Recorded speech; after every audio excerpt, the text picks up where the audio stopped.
Hey, welcome back to the podcast, Evil Dungeon Master Universe Podcast. I am your host, Evil Dungeon Master Vince, and good morning, good afternoon. It is Friday. The weekend is upon us. Hopefully you have a game planned. I have a game planned.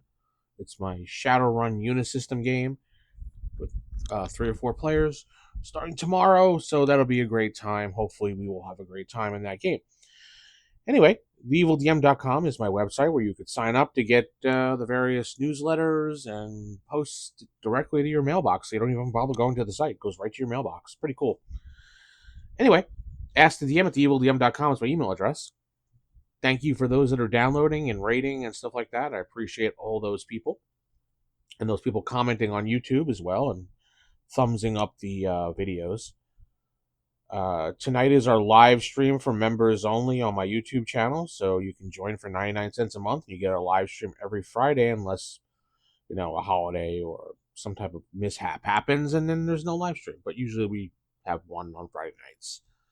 So today, we're going to flip open the DMG again. Advanced Dungeons & Dragons, DMG, the original 3D color of the DMG.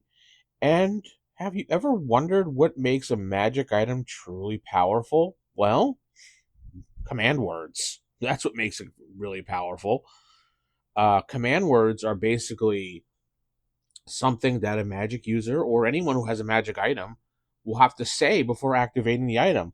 I remember many, many campaigns when we find magical items and we just couldn't use them because we didn't know the command word. And even an identify spell does not give you the command word at all. So it's kind of interesting. I remember getting various rings and swords that were magical from the great Joe DM. And we didn't know what they exactly did. And when we brought them to someone to identify, they would tell us it's a magical item, but it needs to be activated. And there was no clue on it because we either didn't find the note or we didn't find any carvings on it to tell us what it was. And, you can't activate the item. It just kind of lays dormant there waiting for the command word to be uttered so the magical item can be used. Now, there are ways to get that. And I'll get into that in a second because I'm going to tell you about it. Command words on page 119 of use of magic items. And this is pretty interesting because I didn't even know about some of these things. Or maybe I knew about it and forgot about it. I don't know. Generally, whenever I have magical items with command words that activated, it's somewhere within the area to find or carved into it or something like that.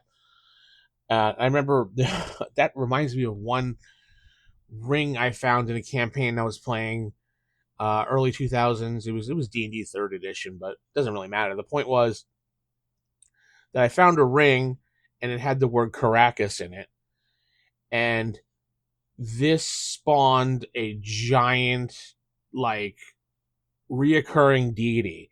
Because I found the ring and I thought it was a magical ring it had a carving on it that said Caracas. So I walk around and I'd hold the ring, I'd go, Caracas! Nothing happens. And I walk around, Caracas! Nothing happens. I tried different things like floating in air, going underwater, Caracas, nothing.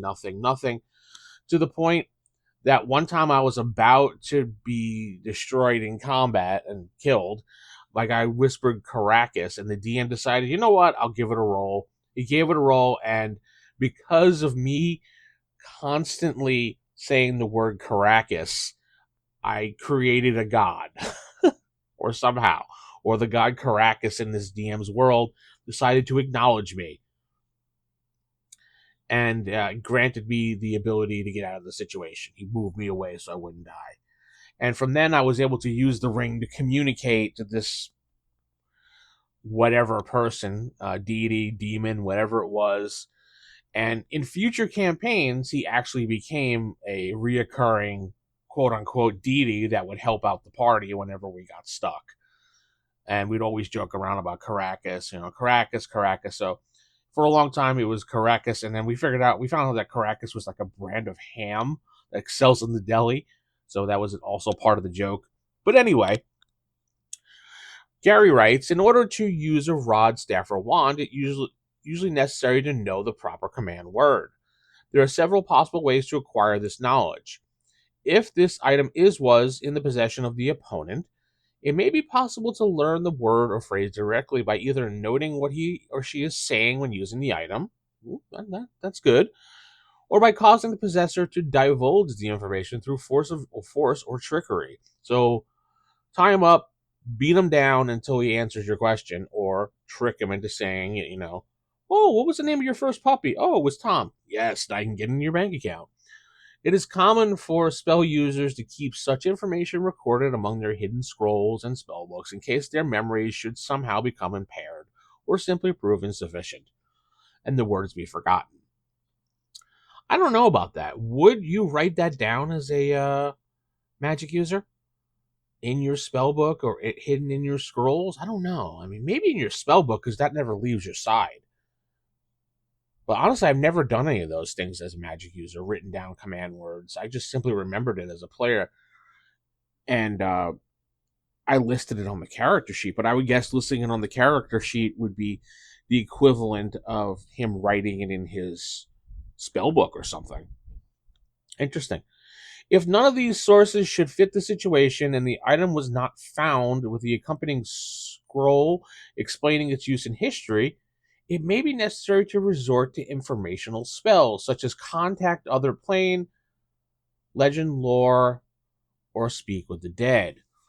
Now, contact other planes, who exactly are you contacting? I'm assuming you're contacting some type of spirit in the other planes, or devil, or demon, or something to get this command word. Is it really worth it to do this?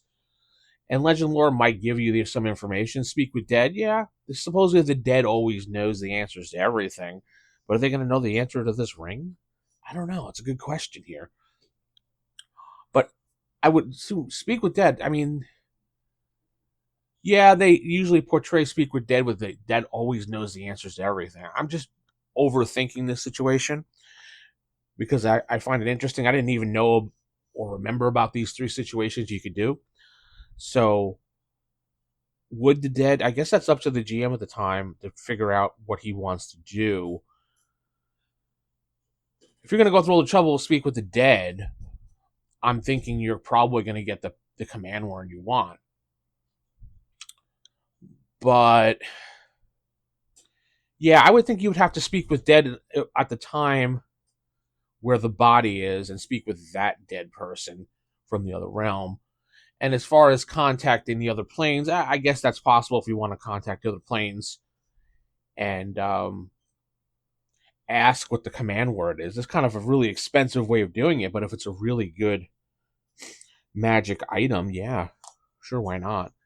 Especially if you've identified it and it comes up as something like +4 or something, and it has the ability to have flame fireballs shooting out of it and makes you fly in the air like you're a crazy lunatic, then maybe you really want to do that. So,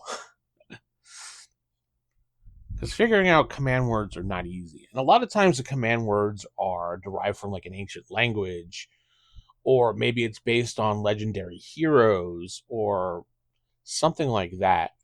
So, contacting Speak with Dead, maybe you want to reach out to a former dead mentor for guidance on the forgotten command word, and maybe he can give you some clues and some hints to it. A lot of times, magical items in D&D, and I've seen this many times, and I've done it myself, is that when it comes to a certain special magical item, it's well known in the area who exactly kind of had the item and was using it, especially if it's a world that you built over time. And if you're speaking with dead, then maybe one of the people will recognize the item and say, yes, that was used by Hagar the Horrible, and he used that magical item on the battlefield constantly. And I remember him using it.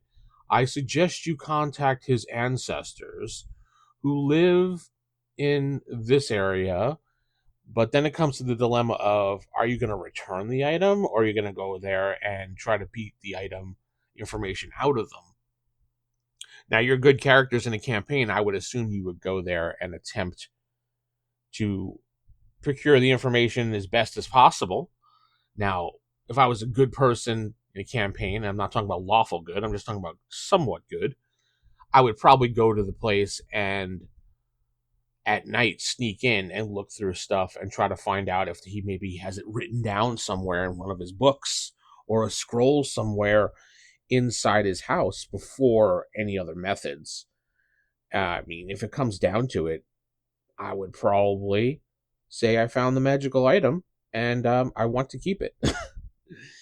I mean, finders keepers, right? No, that doesn't really work. I don't know. It really depends on how you want to play your campaign. It's an interesting story, moral dilemma possibly, but maybe even your mentor could give you an idea of where the body is. Maybe you found the ring somewhere else, and or whatever item it is. I don't know why I jumped to ring because I was thinking of the Caracas ring probably.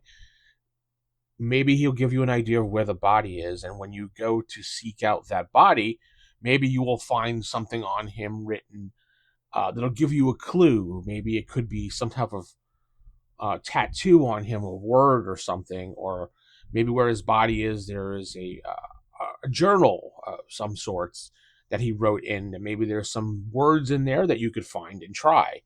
There's a lot of things you can do when it comes to being a DM in this whole situation. So don't discount everything. I'm curious in the comments if you guys can answer this question for me. How would you handle this in your campaign? I'd like to know how you, as a player, for one, would try to get this command word, especially if you don't find a clue in the area where you found the item. And two, as a DM, how would you handle this item as well? We'll just say it's for now it's a ring. You find out it's magical after you find it, and you did not find any notes or anything along with it. So now you, as the player, have to figure out how your character is going to get this command word. And then let's go to the other side. You, as the DM, how do you have it written in your notes, or if you did it on the fly, how do you have it in your mind that these players are going to get the command word for their characters? I'd like to know how you are going to handle it. I've given you a couple situations based on the book, what Gary has said, and how you could retrieve that magical command word.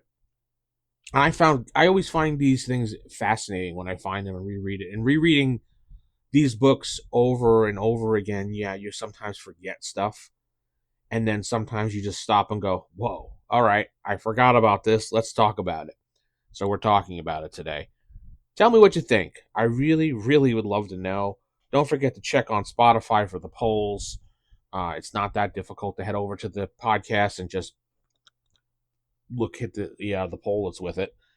You can go to my website. I'm gonna throw a poll up there as well under every post that I'm putting up now. I did it yesterday with the previous podcast, and I forgot to mention it.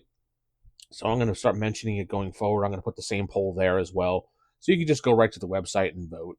I don't even think you have to sign in or anything. But I'm gonna head out. Hopefully you've enjoyed today's thoughts about this. So keep it original, keep it old school. Good night and God bless.